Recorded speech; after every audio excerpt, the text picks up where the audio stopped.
사람들은 좋아하는 걸 해야 될지, 잘하는 일을 해야 될지 항상 궁금해합니다. 상관없습니다. 돈 버는 일을 해야 합니다. 내 스스로가 존재할 수 있어야 합니다. 제가 김밥 하나 CEO라는 책을 처음 냈을 때 그 책이 나오기 전 한 신문사와 인터뷰를 했습니다. 그때 매출과 회사 자산을 착각하는 바람에 출판사에서 나온 책에 700억 부자라고 나오게 되었습니다. 그 당시에 저는 70억도 아니었기 때문에 이 내용을 출판사에게 수정해달라고 요청했더니 이미 인쇄가 되어서 수정할 수 없다고 거절을 했습니다. 그래서 할 수 없이 그냥 700억 부자가 되어야 되겠다고 생각을 했습니다. 그래서 그 이후로 얼마 안 돼서 실제로 700억이 넘는 자산을 가지게 되면서 그 책에 적힌 그대로 실현을 한 적이 있습니다. 우리는 보통 돈을 많이 벌면 부자가 되는 줄 알고 있습니다. 그게 일반적인 사람들이 생각하는 방법입니다. 그런데 실제로는 제 주변에 부자 거지들도 엄청 많습니다. 몇 가지 돈에 대해 오해하고 있는 다른 능력들이 있습니다. 첫 번째, 돈을 버는 능력. 두 번째, 돈을 모으는 능력. 세 번째, 돈을 쓰는 능력. 네 번째, 돈을 불리는 능력. 다섯 번째, 돈을 유지하는 능력. 이것은 다 각기 다른 능력입니다. 이것이 각기 다른 능력이라는 것을 이해해야 합니다. 단순히 돈만 많이 벌면 되는구나라고 생각하는 사람들은 그 돈을 유지할 수 없고 불릴 수 없게 됩니다.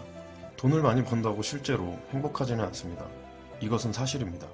비유를 하나 해보자면 기름진 밭은 돈을 말하고 씨앗은 행복을 말합니다. 우리가 씨앗을 기름진 밭에 100개를 뿌리게 되었을 경우에는 굉장히 많은 씨앗이 자라게 될 겁니다.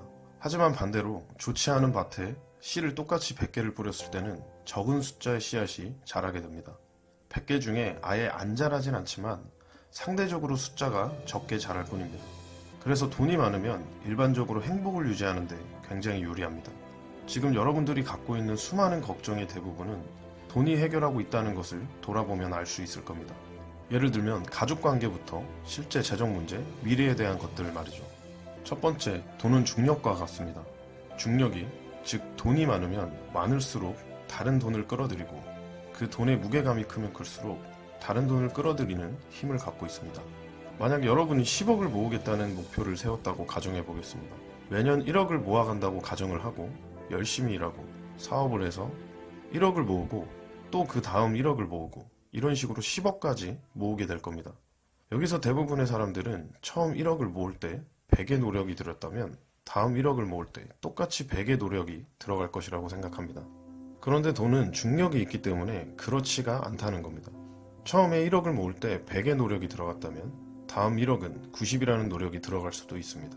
이런 식으로 계속 이어지다 보면 나머지 9번째, 10번째 1억은 10의 노력이 들지 않아도 돈이 늘게 됩니다.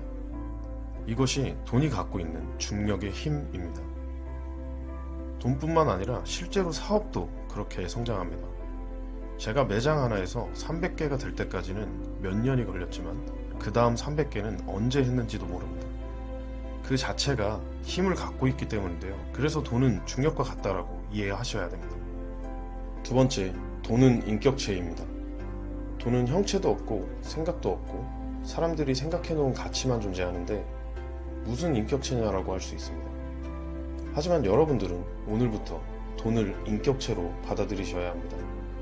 돈을 인격체로 이해하면 돈을 보는 시각이 완전 바뀌게 될 겁니다. 큰 돈은 어른이고 작은 돈은 아이가 됩니다. 작은 돈, 바꿔 말해 어린아이를 함부로 하면 그 아이의 엄마는 우리 가게에 오지 않을 겁니다. 돈은 감정을 가졌습니다.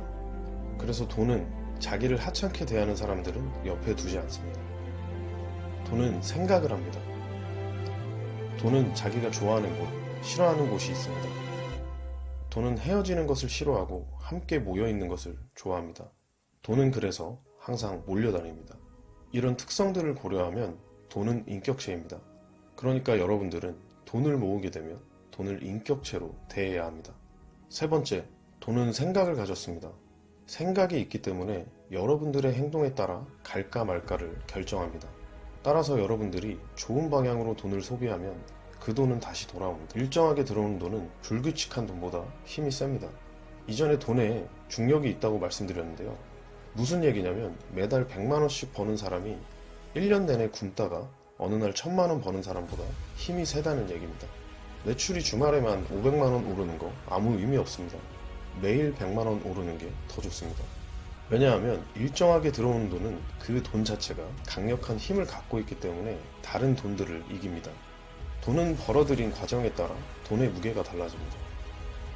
내가 고생해서 번 돈의 가치의 무게가 100kg라면 누가 그냥 준 돈의 무게는 1kg도 안 되는 겁니다.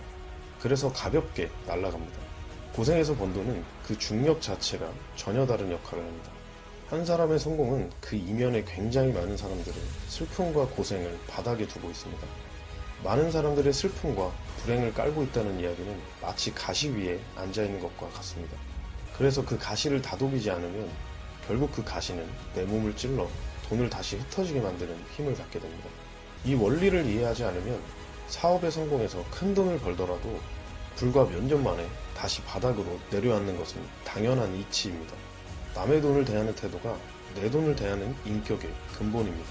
나를 위한 경험에 소비하는 것은 괜찮습니다. 여기서 이 경험에 대한 해석이 중요한데요. 제가 말하는 경험은 뭐냐면 이 경험에 대한 소비가 나를 더 고양시킬 수 있는가입니다. 이것이 내가 정말 필요한 것인지 아니면 단지 욕구를 위한 것인지를 구분해야 합니다. 내가 이 세상에서 나 스스로 존재해서 살아남을 수 있는 걸 증명해야 합니다. 좋아하는 걸 해야 될까요? 잘하는 일을 해야 될까요? 상관없습니다. 돈 버는 일을 해야 합니다. 내 스스로가 존재해내줘야 됩니다. 그 이후에 좋아하는 일을 하면 됩니다. 존재하는 것을 증명할 때까지는 최선을 다해야 합니다. 자신의 유동자산을 10억 이상 보유한 사람을 백만장자라고 합니다. 여러분 모두 백만장자가 되시길 바라겠습니다. 감사합니다.